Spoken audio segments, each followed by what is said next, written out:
afternoon, everybody. May you please kindly settle down.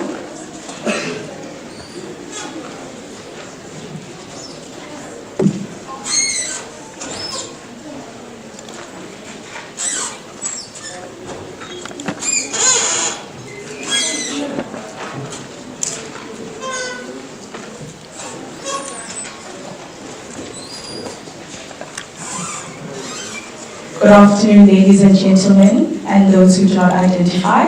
My name is Kuru, and I have the honor of chairing Mr. Mazibuko Jara today. Mr. Mazibuko Jara is a Marxist based in Keiskammahoek in the Eastern Cape. He is the executive director of the Zabalaza Pathways Institute, which works with social movements to win transformative change. He is a popular educator, researcher, and writer who collaborates with and supports urban and rural social movements on struggles for popular alternatives from below. Furthermore, he visited Palestine in February 2002 as part of the SACP delegation just after the second Intifada. He's part of a committee organizing a solidarity conference with the children of Palestine. This conference will be held in Johannesburg at the end of October. Should you wish to be a part or have an interest, do not hesitate to have a conversation with him. Today, he's going to be presenting on Palestine, people-to-people solidarity and decolonization, challenges and tasks for today. Remember, our previous speakers from yesterday spoke a lot about solidarity, so please do engage and ask questions at the end. Thank you.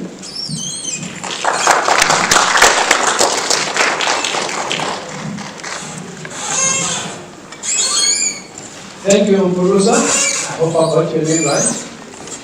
Good afternoon, everyone.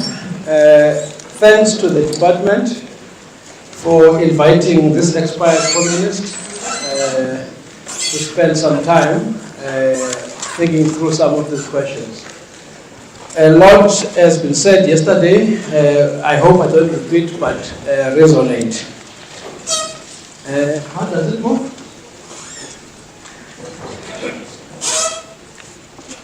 This one.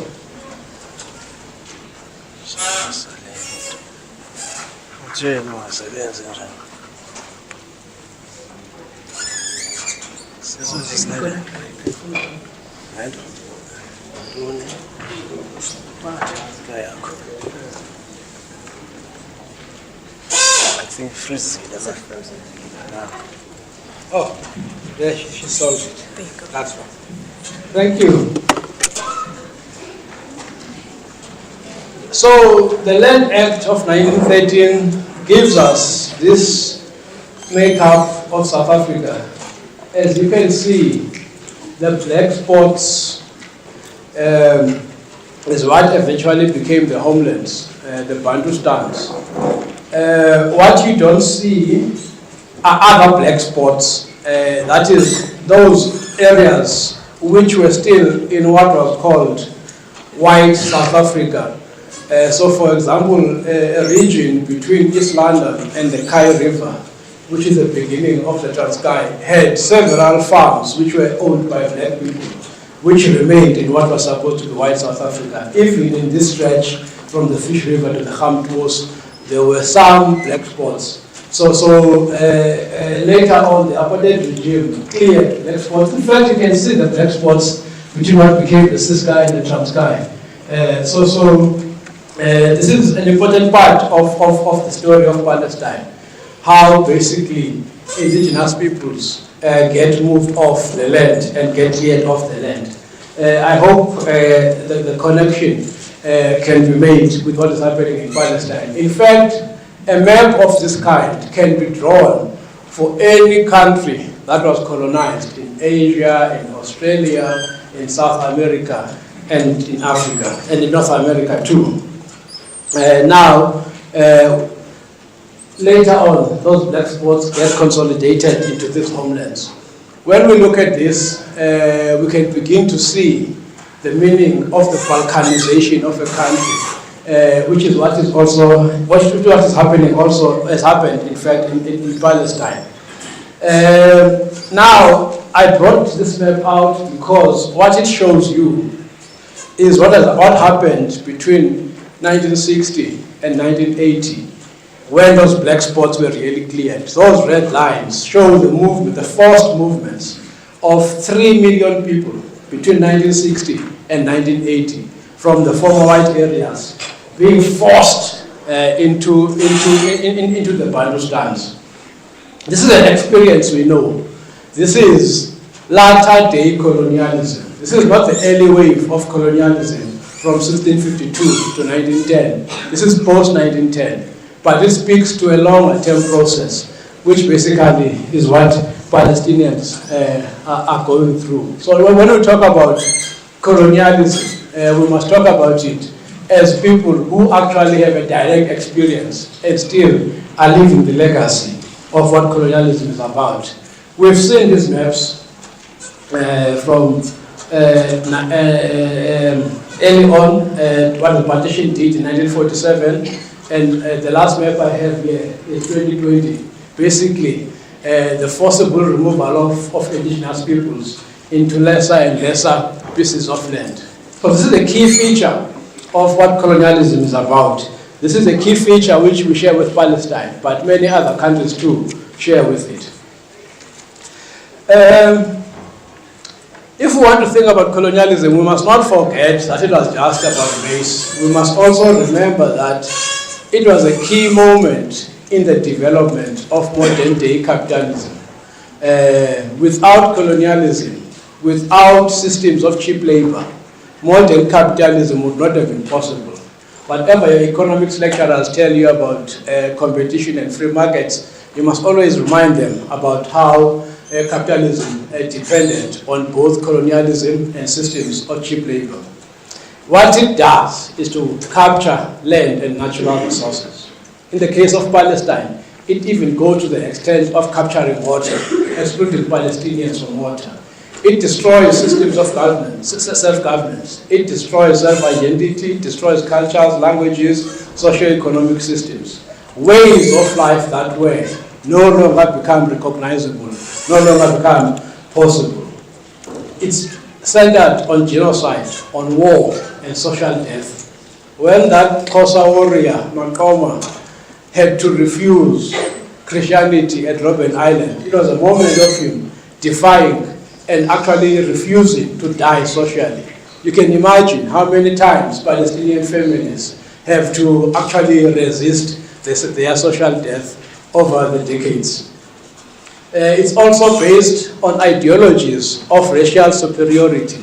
I don't have to explain that, but also very strangely for me, this idea of a land without a people, for a people without land. That's also very central in all colonial narratives throughout the continents that were colonized. And often that ideology of the terra nullius is connected to some invocation of God's people, God's will, who has given them this free land. So these things have happened in all colonized countries, and they are happening in Palestine today. This is an important point because often we think it's just narrowly about the Israeli army today, the Israeli occupation force today, the violation of some rights, but actually it's a deeply embedded colonial process which is linked today to the interests of what I refer to as imperialism. So it's in the interests of enabling class forces, people with economic resources, people with economic power to accumulate more profits, more wealth. Today, Israel is in a strategic geolocation in the Middle East where the US, Europe have definite interests given the oil resources that region contains. So the location of Israel is very key in the global accumulation strategy because without that oil, there's no modern capitalist economy. And without a capitalist economy that functions, there's no process of accumulation. Remember, that process of accumulation of wealth and profits is linked, as I was saying earlier, to systems of capturing cheap labor, to systems of capturing natural resources. So today's colonial project, the colonial settler project that Israel is linked to this system of imperialism. The word imperialism is not a swear word from the left. It's actually quite a scientific concept that refers to a number of things. The capture of foreign territories by companies and governments representing those companies who seek, one, to capture natural resources from elsewhere for their production processes, but also who seek to capture global markets. This is very central in what is happening in the Israeli colonial settler project. Since October 7th, we've had more reference to the idea of a greater Israel, which now begins to expand from the boundaries you saw to Syria, to Jordan, and other nearby countries, which is driven also by the invocation of some divine mission. Now, what is interesting about this current moment is the fact that for a long while now, the US as a global hegemon, a powerful force that dominates the world, politically, economically, culturally, is actually in decline. The most significant example of this is the fact that most scientific research over the last 5 years is not done, undertaken, or published from the US, but is actually published from China. The US economy is dependent on debt. China holds most of the debt of the United States. The machinations you see in geopolitics, whether it's China-Africa conferences, whether it's BRICS, are all efforts that are beginning to shake the power of the hegemon. And predictions are suggesting that between 2030 and 2050, China will have overtaken the US as the world's leading economy. Even the role played by Russia, despite undemocratic Putin, is also challenging the hegemony of the US in particular.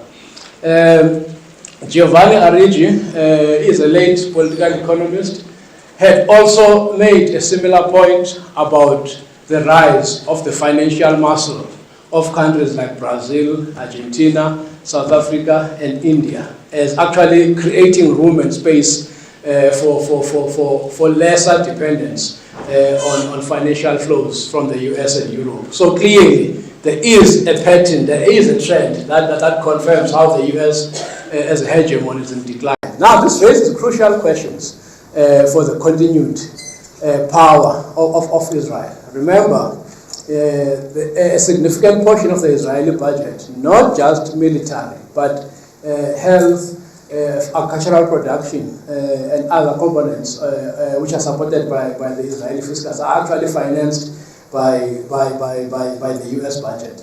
So if indeed the US continues to decline, that's a big structural shift in the positioning of Israel globally. Now, I put the full quote here deliberately. I'll try and read the important points. Ilan Pape is an Israeli academic, also a progressive activist who has written a lot on what is happening. So he argues that actually, this is a paper published in New Left Review last month. He's entitled it, The Collapse of Zionism. So he says we are seeing the beginnings of a historical process that is likely to culminate in the downfall of Zionism. So which also means it's going to be a dangerous period, because once Israel realizes how big the crisis is, now it will unleash ferocious force like the apartheid regime did in South Africa towards this end. He says the first indicator of this decline is the fracturing of Israeli Jewish society, where there is a state of Israel which is more secular, more liberal, and the more religious fundamentalist, the state of Judea. And in the article, he argues that this then means a karmic stalemate within the political system in Israel. And then the second indicator he points to is the economic crisis, how the economy has declined, and particularly since the war, and how its dependence on Palestinian labor is undermined by the Israeli settler project itself, but also its dependence on a declining hegemon. The third indicator he points to is international isolation of Israel, which had not been the case before. Of course, the ICJ, the ICC are not acting adequately in this regard, but the almost unanimous voice from the global south, and now increasingly some countries in Europe, basically isolates Israel in a significant way. And that isolation is not just at the level of governments or diplomacy, but it's at the level of ordinary people. The wave of action we've seen since October last year has basically educated hundreds of thousands, if not a few million of people across the world about the nature of the Israeli project. And then part of this is what he refers to as a wave, a sea change amongst young Jews around the world, which is quite significant in his view. The fifth indicator are weaknesses he points to in the Israeli army. If you watch the electronic intifada, you will basically come to the conclusion, which the Israeli army has publicly announced, that in the current circumstances, despite the military technology, despite the prowess of the Israeli occupation force, it's not possible to defeat Hamas and other fighting groups, which calls into question then whether Israel will continue to depend on the army alone going forward.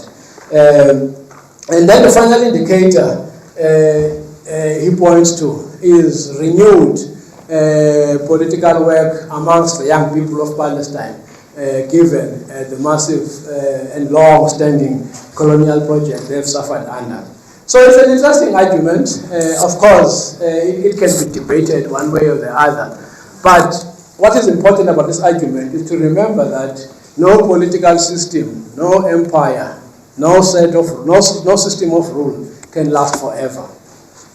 Now the question is, what material does what Pape puts forward give us to work with in thinking about freedom for Palestinians and thinking about solidarity work?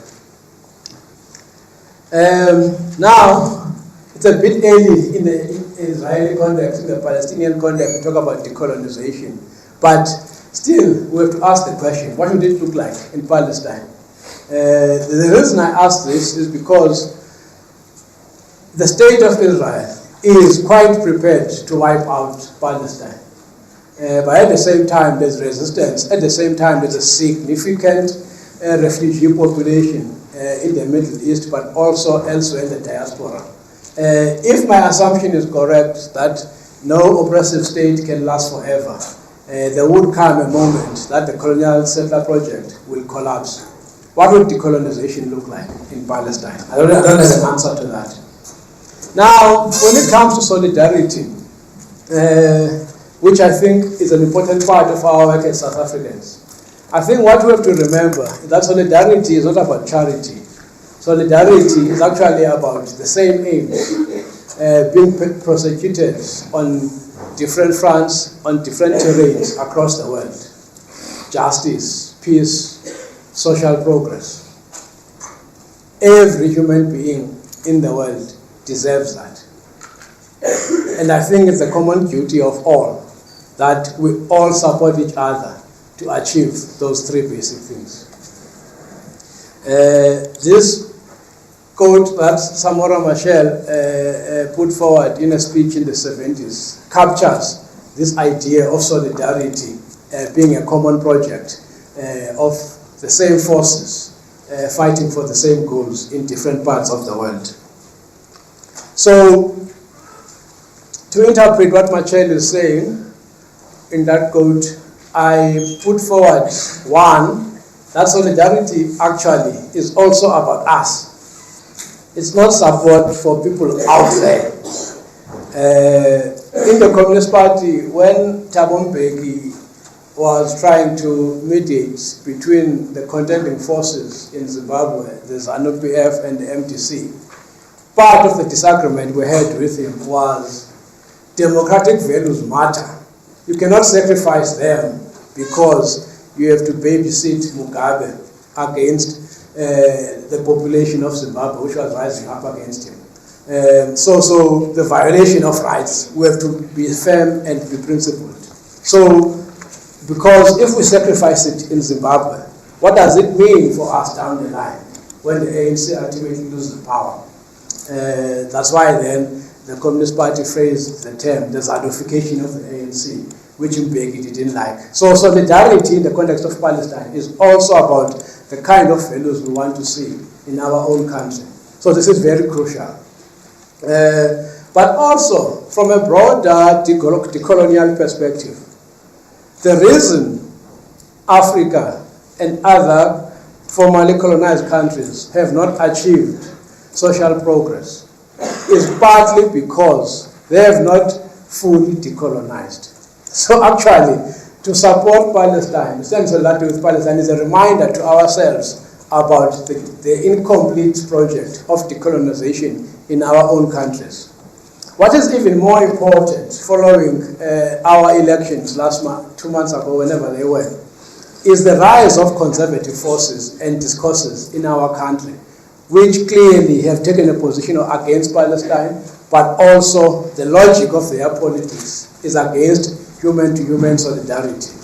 The point I've just made about getting our country right, the question of these progressive values, the question of redistribution, the question of historical redress. Because if we address those, we then can stand up as proud people who then can contribute to a more just world. If we are embarrassed, if we are humiliated because of the history of colonialism and apartheid, how dare do we even stand up on any public platform as a country to proclaim these values when we cannot extend the same values to our own people? Of course, it's not just about Palestine. There's the Sudan, there's the Congo, there's West Papua, there's other countries which are facing war, which are facing oppression. So the point, though, about Palestine is similar to what had happened with the anti-apartheid movement. When we fought the struggle against apartheid, we raised the largest ever solidarity movement we had ever seen in history. That does not mean there were no struggles elsewhere, but the point was that South Africa became the pinnacle, became the reference point for morality, for justice, for peace across the world. Similarly, today, Palestine is the South Africa of that time.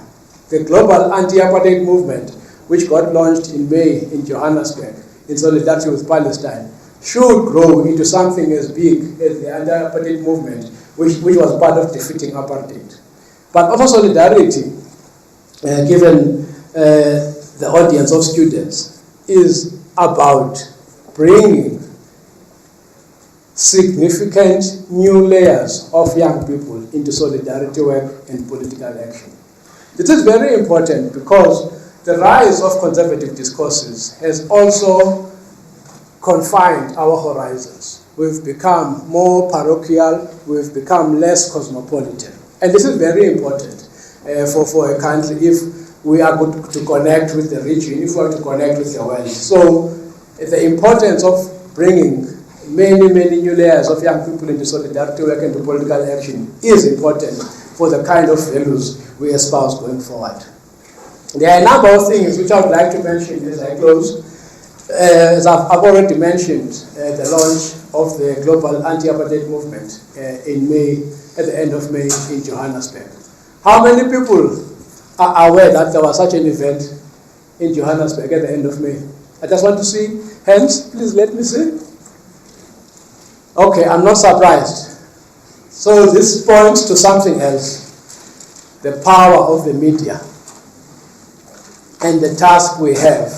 Because no matter how much the organizers of that conference tried to advertise the conference, there was just a media silence, including the SABC. I'm sure many of you are aware of the BDS movement, which basically seeks to boycott, to encourage divestment and sanctions against apartheid Israel. We've already seen important developments in the US with students rising up at universities saying the monies that universities hold should not be invested in systems, in institutions, in companies that benefit the apartheid Israeli state. I'm part of an organizing committee, as Purusa said, that's organizing a conference at the end of October in solidarity with the children of Palestine.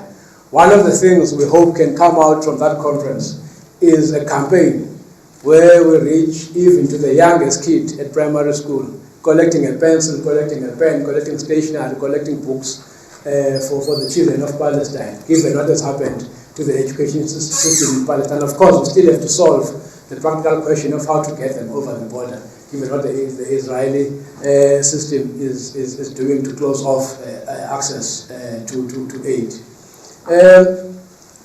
Many of you are struggling with NSFAS, are struggling with not getting bursaries, are struggling with other student loans. But in that struggle, do not close off the opportunity of actually arguing for university education opportunities for the children, the youth of Gaza, the youth of Palestine as a whole in South Africa.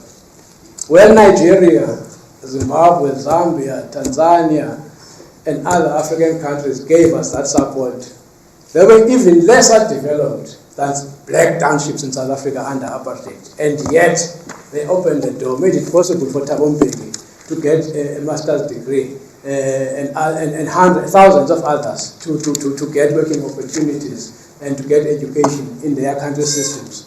So this is a call Minister Panda was making last night, that actually we must also think about solidarity in a way that does not also share the little piece of the bread that we have. The solidarity movement in South Africa has a problem. It's racialized.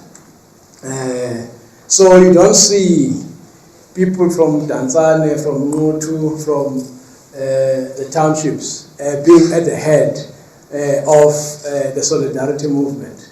Even though the ANC, ASAPO, the PAC are made up of the so-called African communities, and they have got progressive positions on Palestine. This is a big issue that we need to address. Even during the solidarity marches towards the end of last year, we didn't see enough of so-called African faces and African voices. In my view, I think a sustainable solidarity movement in this country has to have the so-called African working class as the core social base of the solidarity movement. We also need to reach out to the Jewish youth and other white youth in quite a significant way. But we've got a big barrier, the Zionist movement in this country. There's a video, I don't know if many of you have seen it, of leaders of the Shembe Church, which is largely based in KwaZulu-Natal, at a gathering organized by the Israeli embassy with key representatives of the Jewish Board of Deputies and the Zionist Federation of South Africa, where the leader of the Shembe Church stands up and says, a Christian South Africa cannot do what Ramaphosa did to go and take the holy state of Israel to the ICJ. And he went on to say, not in our name. That's quite a common discourse. If to speak to the older generation, which still goes to church, because they see a particular version of Israel. So we've got quite a challenge as those who want to stand with Palestine to overcome what you can call Christian Zionism. But then it's not just South Africa, it's also about Southern Africa and Africa broadly. You've seen already Israel actually dividing Africa, going even to dare to want to join the African Union. So there's quite a systematic agenda on the part of the Zionist state and the Zionist movement to weaken any possible solidarity from Africa as a whole.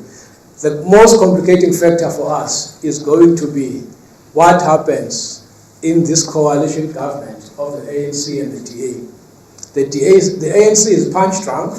It's going to remain like that for quite a while. The DA is more dynamic. It's a clear ally of Zionism, and there's obviously going to be a dilution of the position of the South African government. So this points to the need for mass pressure on this government for a solidarity movement that actually becomes the de facto voice on South Africa's position in relation to Palestine and Israel. Thank you for listening to me.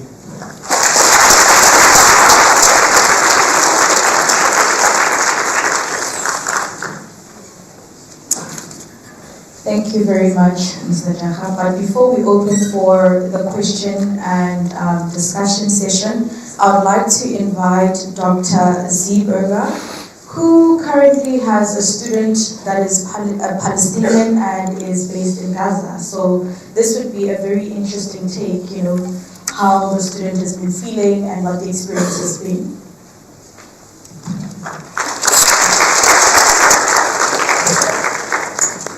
Thank you very much. Let me just find a picture for you.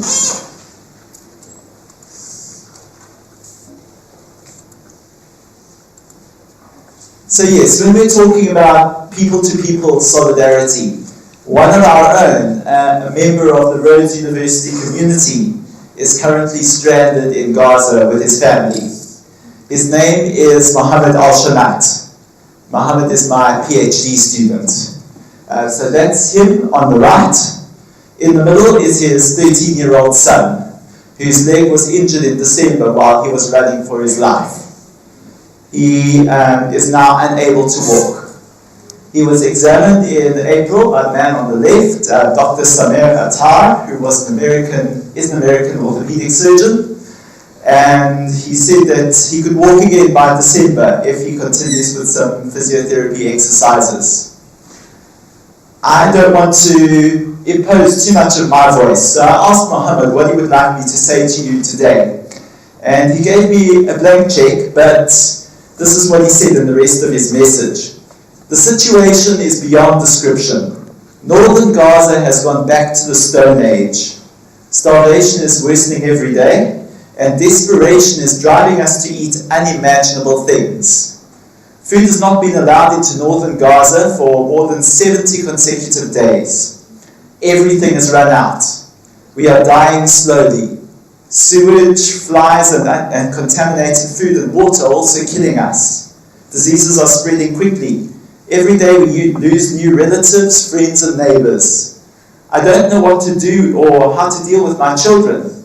My wife and I are helpless.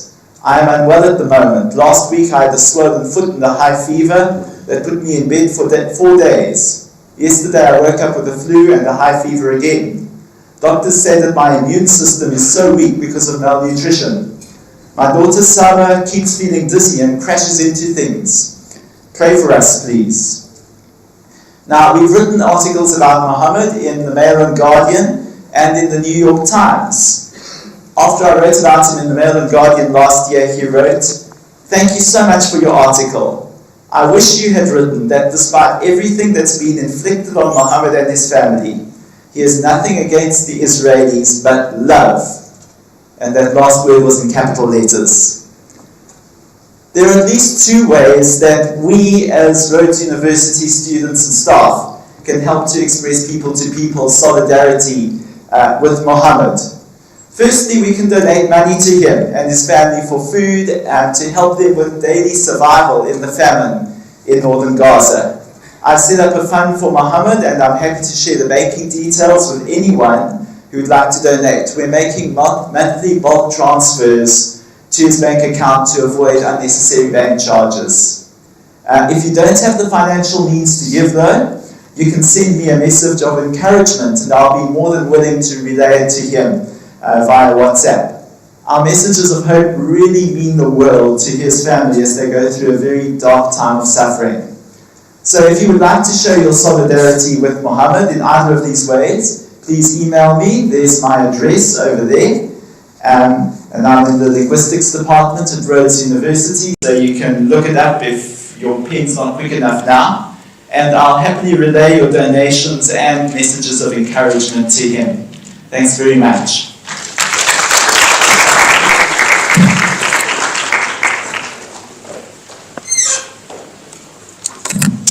Thank you very much for sharing. So now we are going to move to the question and answer session. I will take a pair of 3 hands for 2 rounds. Do we have any questions? Okay, one over there. Second question.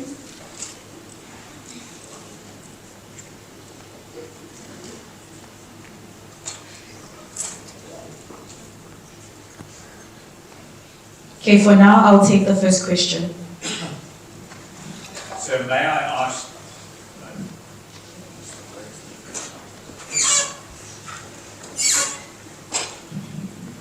So may I ask when you're going to meet with Ramaphosa? Because I believe his government needs to know about human solidarity and the fight for progressive values, social justice and redistribution. And if you or Rhodes haven't conceived of some idea yet on how to meet the new government, please let somebody who knows how to do that make a suggestion to you. And secondly, with respect for your conference in solidarity in October, it's a wonderful idea, but actually much more important is for our quintile 1 to 3 schools to learn to read with meaning. And may I ask that you raise that as an issue at your conference in solidarity in October, because we need to help them to help others. Thank you, sir.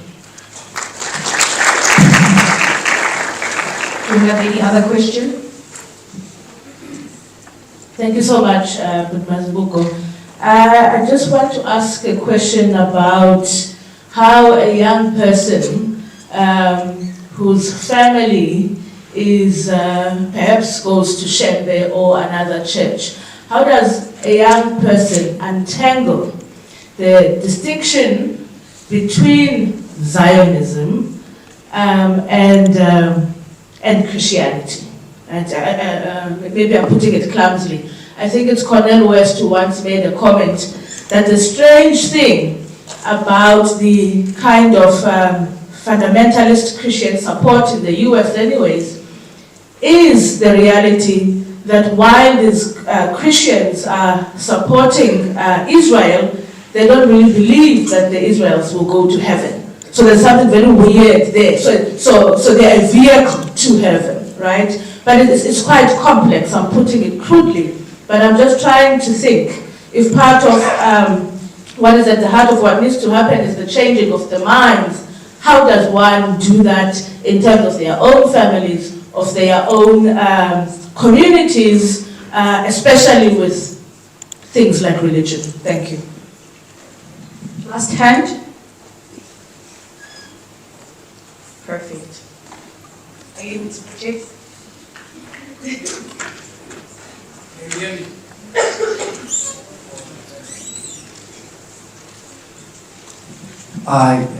Mashubani Kusala from Unemployed People's Movement. The dire poverty situation we live in most townships, what will be your advice in movement like UPM to sort of make our people who live in this dire situation to be fully aware that it is possible to foresee or to try and help someone who's in a dire situation? Because I think one of the reasons that you mentioned that there's been absence of media or curiosity from this side, part of the world about the situation in Palestine is because people are so focused on the dire situation. So how maybe to advise a movement like UPM to encourage, let me say, black people who are living in abstract poverty to be at least more focused in other to other people who are living in dire abstract poverty, in giving help and curiosity, in sort of also helping themselves to look inwards their situation, the bad situation that they see outside there. So how can a movement like UPM be often assistant to say, in as much as you are living in this abstract poverty, you still have a duty to fight for others who are still living in the same situation that you are living in. Thank you. Thank you very much.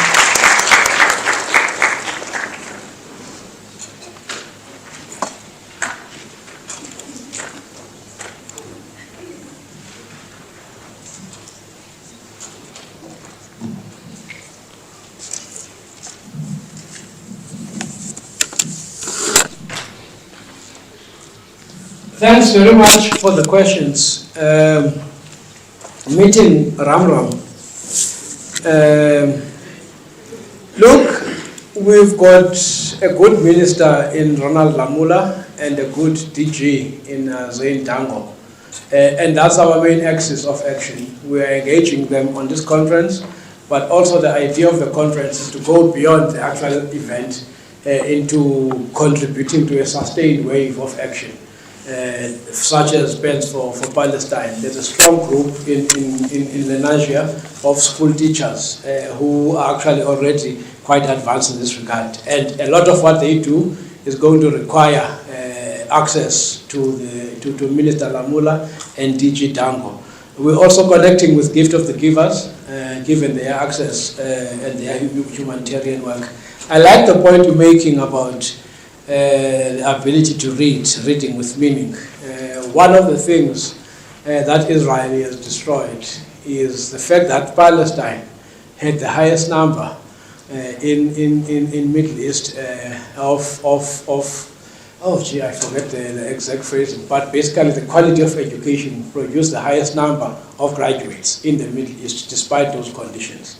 So now can you imagine if we were to host already graduated Palestinian youths to come and teach English in our schools and so on as part of deepening knowledge on their side and also connecting people to people for real. We can only dream and try and see what happens. Professor Magaza, you may not know this, but my shift to political work was through what was called the Young Christian Students. In the Young Christian Students, we were faced with a situation where the majority of the church actually was silent in relation to apartheid. Now, we became controversial when we had a fish on top. It said, there was text above the fish, unban Jesus, unban the truth, which was quite a prophetic statement, as we said.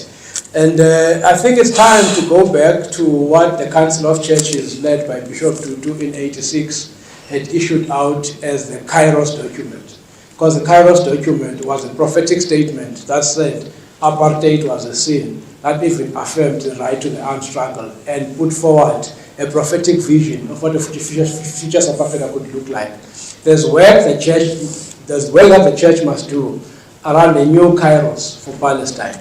If you refer to James 4, faith without action and action without faith. Faith without action is dead, action without faith is meaningless.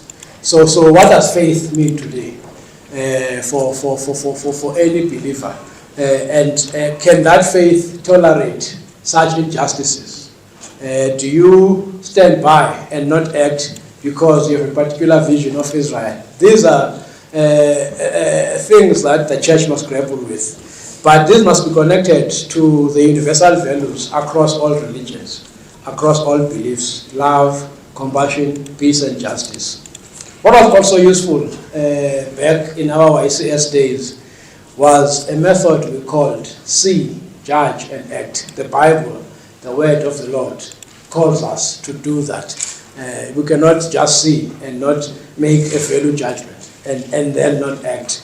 What was also very useful in that moment of the YCS was drawing from the biblical teachings. Jesus kicked the tables of the rich. He did not kick the tables of the poor. So we had a very commitment, a strong commitment, what we called option for the poor. Comrade Mashubandile, the answer to your question is in what the UPM has already done. You as poor people did not believe the propaganda of xenophobists. Is that such a word, xenophobics? So you did not believe the word from xenophobics. When you stood out in 2015, you mobilized Joza, you mobilized Fingo Village, Tangi, and elsewhere to say poor people in Makanda are not going to join the xenophobic pogroms that were taking place elsewhere in the country. And you have to tell us that story. How did you do it? That you would convince poor people actually to stand up against xenophobic pogroms. And I think this is a question about home-based international solidarity. International solidarity is not about flying to conferences. It's about what I was saying earlier, resolving our issues here in our country with the elites of our country so that we can be proud and talk on the basis of being proud on values and principles. But we're not there yet. So we have to go back to how you did it in 2015 when you challenged and went door to door to actually talk about the human pain of why people have left their countries to come and be refugees elsewhere and what that means for human-to-human relations.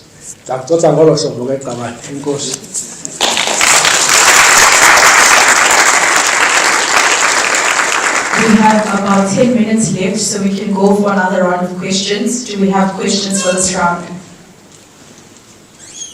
I'm looking for student hands. I don't want staff, or I want more student hands. One, another hand.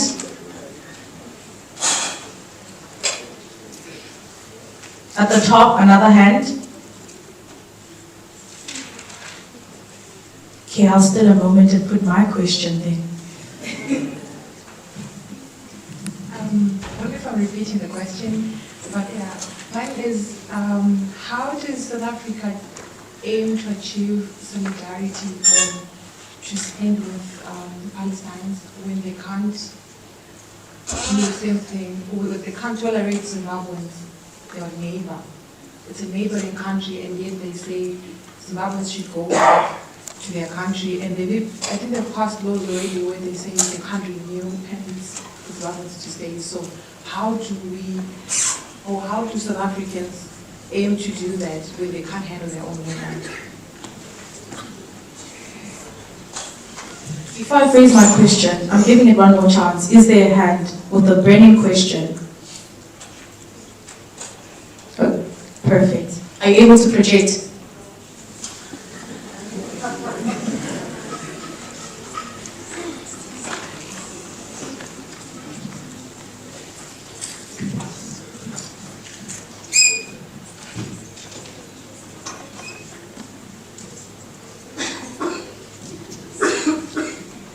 Greetings.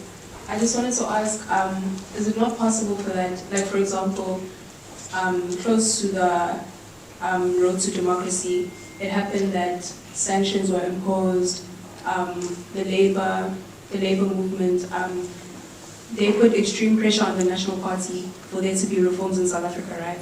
My question is that not possible in Israel for that maybe global sanctions be imposed for them to actually say, okay, you know what, let's stop with what we're doing and call it quits? Thank you. I'll just pose my question as I'm going down because of the time. So recently on the big debate, there was a question regarding Palestine, and a number of people who are activists were saying that they're not getting a lot of support. So students at WITS have done a lot of campaigns to fight against what's happening there, but they haven't gotten support because big entities still trade or they still have partnership with Israel. So with a number of the solidarity ways that we can do, you mentioned a number of list of things that we can do. Do you think that they're feasible when there's still strong ties that link us with Israel? How is that foreseeable? Thank you. Thank you. I'll stand here. Starting with your question, Bruce, this is where the ANC government has failed over the years. It has maintained strong cultural, economic and political relations and diplomatic relations with the state of Israel. It would be an important political message if well, it's not really quite possible now. It could have been before 29th May for the ANC government to actually completely cut ties with Israel. It would have economic implications, but Israel is not a major trading partner of South Africa. That's why I was saying earlier, actually now, to force a further progressive shift in policy will require such a powerful solidarity movement to put pressure on our government because of the dynamics around the ANU. It's very difficult. UCT academics did some research on water trade. The Israeli water companies had come here to say we can actually help solve the water crisis. We are a country in a desert, but we actually have solved it. So that's attractive to the Zambian government. It was attractive to the ANC government. To stop that, it requires such levels of information, of education, and actually action on the streets that actually puts pressure on the government. So it's going to take time though to get there. It's not going to be quick at all. And remember, major financiers of all the political parties have Zionist interests and connections. The owner of Hollywood Bets, who is now in Australia, was a major financier of our political parties and is got strong links to the Zionist settler movement in Israel. So those are the kind of people we should defeat. And the ANC thinks twice about defeating because apparently Hollywood Bets gives us jobs, which is true. So it's a real issue that we have to address and build a counter-argument against. So sanctions against Israel, you refer to our own experience of sanctions. That's what the BDS campaign is about. It's a global campaign, boycott, divestment, and sanctions. It has begun to score some major victories. It's also active here in South Africa, largely set up in Johannesburg. But what we've not done is to see action by trade unions, exposing companies, action by students, challenging their universities to be transparent about where they invest their money. So the BDS movement in South Africa is still very small, but globally it is actually grown and has done very well to drive increasing sanctions against Israel. How does South Africa express solidarity with Palestine, yet they cannot tolerate the Zimbabweans in their country? A comrade who was a student here in the 80s at Rhodes says South Africa is in a sorry state of its former revolutionary self. Because if we were still our old revolutionary selves, things such as what you say should not be happening. So that's the reality of this country.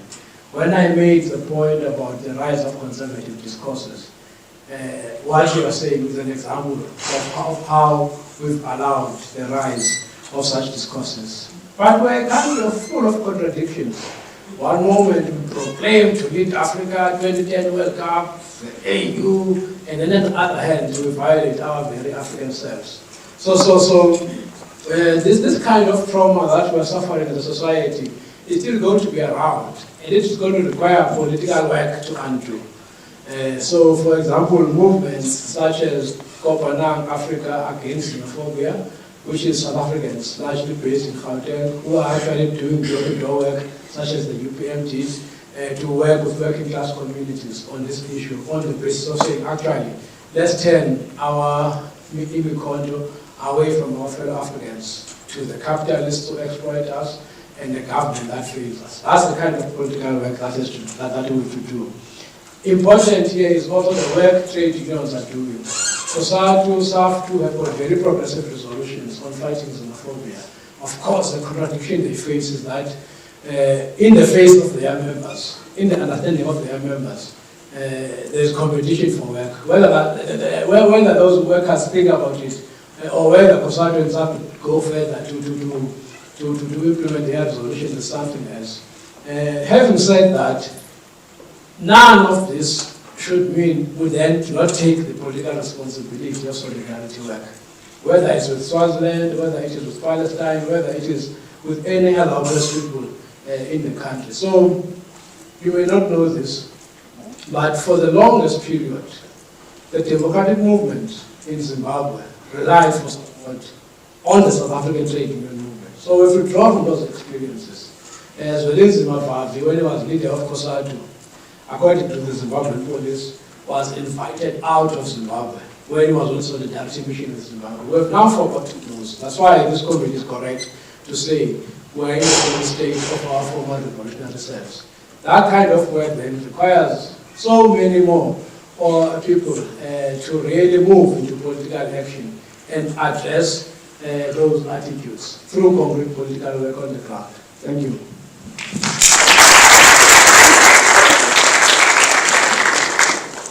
Thank you very much, Mr. Jara, for coming here and having this talk with us.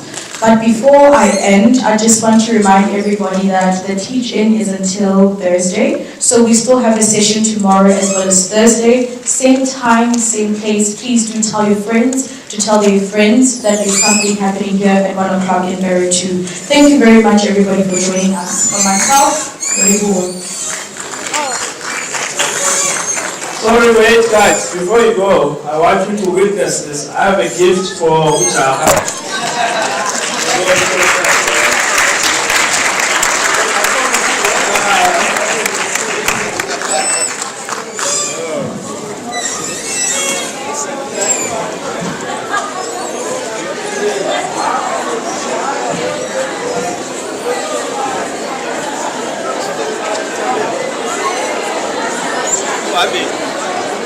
Okay.